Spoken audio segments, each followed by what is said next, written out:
Sa isang tahimik na parang, napapalibutan ng mahahabang damo, may isang munting kuneho na nagngangalang Luno. Mayroon siyang malambot na puting balahibo at maliliit na tainga na laging nakikinig. Mahal na mahal niya ang kanyang pamilya. Ngunit kapag sumasapit ang gabi, natatakot siyang mapag-isa. Sa umaga, masaya at panatag si Luno. Kasama niya ang kanyang pamilya habang tumatalon sa damuhan at kumakain ng sariwang damo. Ang init ng araw ay nagbibigay sa kanya ng pakiramdam ng kaligtasan. Sa liwanag, pakiramdam niya ay wala siyang dapat ikatakot. Habang unti-unting lumulubog ang araw, nagiging kulay kahel at lila ang langit. Isa-isang pumasok sa kanilang lungga ang kanyang pamilya upang magpahinga. Tahimik silang nahiga at nakatulog.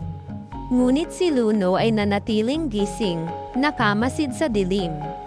Sa loob ng lungga, tahimik ang lahat. Naririnig ni Luno ang mahinang paghinga ng kanyang pamilya. Ngunit pakiramdam niya ay nag-iisa siya. Ang dilim ay tila mas mabigat at mas malamig. Yamakap siya sa sarili, naghahanap ng lakas ng loob. Hindi makatulog si Luno. Pabalik-balik siya sa kanyang higaan. Mas lalong lumalakas ang tibok ng kanyang puso. Ang katahimikan ay tila nakakatakot. Kaya dahan-dahan siyang lumabas ng lungga. Sa labas, marahang umiihip ang hangin. Sumasayaw ang mga damo, gumagawa ng banayad na tunog. Parang isang mahinang bulong sa gabi. Huminto si Luno at nakinig. Hindi ito napapatakot, kundi napapapayapa. Dahan-daang tumalon si Luno, sinusundan ang tunog ng hangin. Sa bawat hakbang, nababawasan ang kanyang takot. Ang katahimikan ay hindi na tila walang laman. Ito ay buhay at banayad. Tumingin si Luno sa paligid. Sa itaas, kumikislap ang mga bituin sa malawak na langit. Ang damuhan ay marahang gumagalaw sa hangin.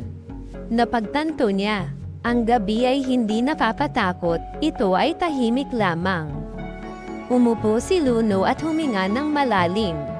Hinaplos siya ng hangin, parang yakap. Unti-unting kumalma ang kanyang puso. Sa unang pagkakataon, naging panatag siya kahit mag-isa. Ang katahimikan ay hindi na niya kinatatakutan. Bumalik si Luno sa kanilang lungga. Humiga siya sa kanyang pwesto, mainit at ligtas ang pakiramdam. Ang mahinang tunog ng hangin ay parang isang awit pampatulog. Ipinikit niya ang kanyang mga mata. At payapang nakatulog, hindi natakot mag-isa.